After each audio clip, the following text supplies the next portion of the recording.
यीशु ने मिट्टी के मड को उस व्यक्ति के ऊपर लगाया जो जन्म से अंधा था, और कलाम कहता है कि वो चंगा हो गया। अब सुनिए ध्यान से, बड़ी मजे की बात। और यही चीज हम उत्पत्ति में देखते हैं कि फिर से परमेश्वर ने अपने हाथों में मिट्टी को लिया और एक इंसान को बना दिया। यहां पर मिट्टी को लेकर यीशु एक व्यक्ति को चंगा करते हैं, और वहां पर हम देखते हैं कि ये परमेश्वर ने मिट्टी को लिया और वहां मिट्टी से ही उसने इंसान को बना दिया। अब एक बात आपको मैं बताना चाहता हूं कि सामर्थ, पावर मिट्टी में नहीं थी। जब वो मिट्टी परमेश्वर के हाथों में गई तब वो सामर्थ्य बन गई। मीन्स तब परमेश्वर का काम हुआ। वो मिट्टी यूजलेस थी, वो तब तक यूजलेस थी जब तक वो परमेश्वर के हाथों में नहीं थी, और जैसे इस मिट्टी को परमेश्वर ने अपने हाथों में लिया वो यूजफुल बन गई।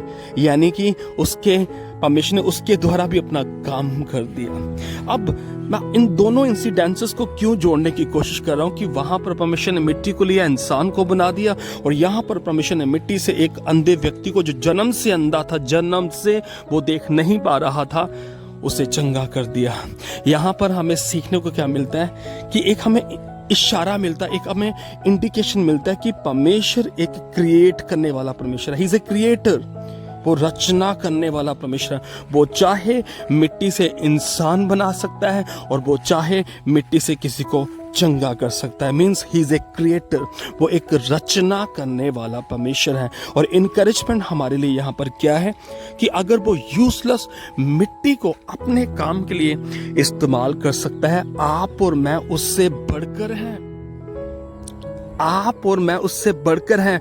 वो हमें और भी ज्यादा अपनी महिमा के लिए इस्तेमाल कर सकता है अजीजों। सो हमें उस मिट्टी की तरह बनना है। किस मिट्टी की तरह? जो मिट्टी अपने आप को पूरी तरह घुमार के, यानी कि पोटर के हाथों में दे देती है। अब पोटर जाने उस मिट्टी का क्या होगा, लेकिन आपको मैं बताना चाहता हूं, यीशु के नाम में जब वो मिट्टी अपने आप को पूरी तरह से पोटर के हाथों में दे देती है तो वो पोटर उसे अच्छा बर्तन बना देता है। वो सारी जिम्मेदारी उस पोटर की बन जाती कि अब मैं इसको इस्तेमाल करूं।